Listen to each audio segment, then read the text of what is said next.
ہدایت کیا ہے؟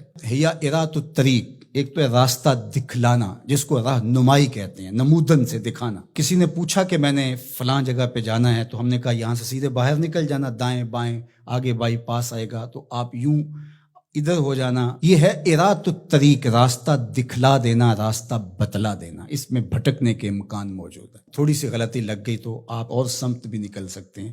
پھر اگر راستے کے اندر جگہ جگہ دشمن بھی کھڑا ہو تو پھر تو امکان اور زیادہ بڑھ جاتے ہیں۔ تو یہ ارات الطریق کا مفہوم ہے۔ اور ہدایت کا دوسرا مفہوم ایصال الی المطلوب، منزل تک دستے کرم سے پکڑ کے پہنچا دینا۔ تو یہاں دوسرا معنی ہے، اس لیے علماء نے اس کا معنی کیا مجھے سیدھی راہ پہ چلا۔ مطلب کیا کہ سیدھی راہ تو میں دیکھ چکا ہوں، لیکن قدم قدم پہ شیطان اور نفس موجود ہیں جو میری راہ بھٹکا دیں گے۔ مالک تو دستے کرم بڑھا اور مجھے منزل پہ پہنچا دے۔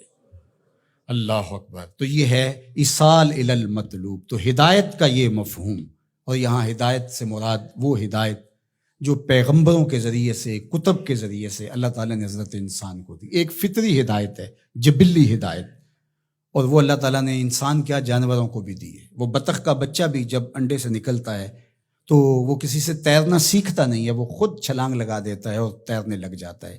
یہ جبلی اور فطری ہدایت اللہ نے اس کو القاء رکھی ہے۔ بچہ پیدا ہوتا ہے تو اس کی زبان ہوتی ہے، بولنا نہیں جانتا، وہ آ کے سیکھتا ہے۔ ہاتھ ہوتے ہیں، پکڑنا نہیں جانتا، آ کے سیکھتا ہے۔ قدم ہوتے ہیں، چل نہیں پاتا۔ سنتا ہے، سمجھ نہیں پاتا۔ دیکھتا ہے، پہچان نہیں پاتا۔ یہ ساری چیزیں تدریج سے سیکھتا ہے۔ لیکن بچے نے ماں کی چھاتی سے دودھ کیسے لینا ہے تو یہ اس کو جبلتاً بتایا جاتا ہے، چونکہ اس کی پہلی ضرورت ہے، باقی چیزیں وہ آ کے سیکھتا ہے۔ اسی طرح خیر اور شر، یہ بھی اللہ تعالیٰ نے القاء کیا ہے انسان کو۔ پیغمبروں نے آ کے راستے اجالے، لیکن اچھائی کیا ہے، برائی کیا ہے، یہ انسان کو پتہ ہے۔ کسی کو تھپڑ مارنا بری بات ہے، یہ کہیں سے اس نے نہ بھی پڑھا ہو، کسی نے استاد نے نہ بھی بتایا ہو، یہ اس کا ضمیر بتاتا ہے کہ یہ غلط ہے۔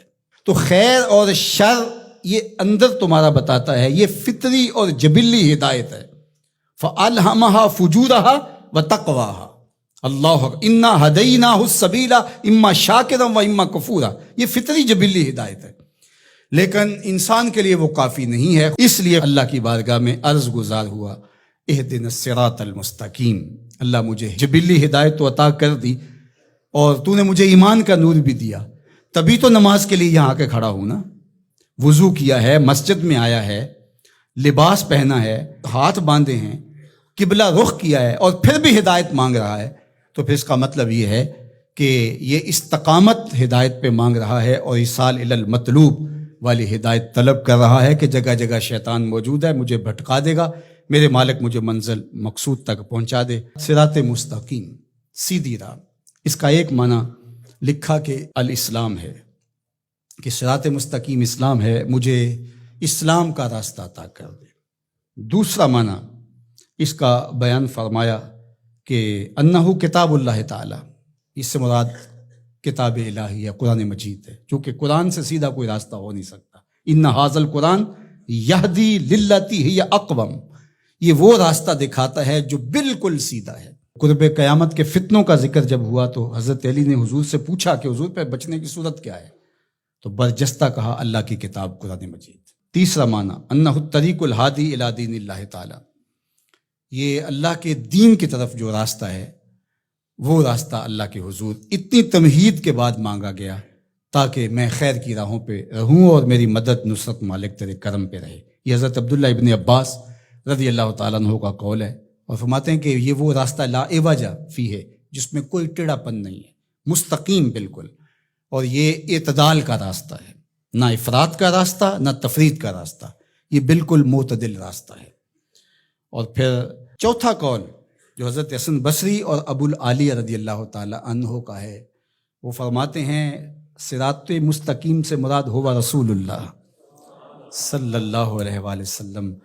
کہا کہ نمازی نماز میں کھڑے ہو کے ہاتھ باندھ کر کے کہتا ہے مالک مجھے محبوب کی دہلیز نصیب کر دے، مجھے محبوب کی چوکھٹ نصیب کر دے، کیونکہ اگر یہ در نصیب ہو گیا تو خدا کا گھر نصیب ہو گیا۔ بخدا خدا کا یہی ہے در، نہیں اور کوئی مفر مکر، جو وہاں ہو یہیں آ کے ہو، جو یہاں نہیں وہ وہاں نہیں۔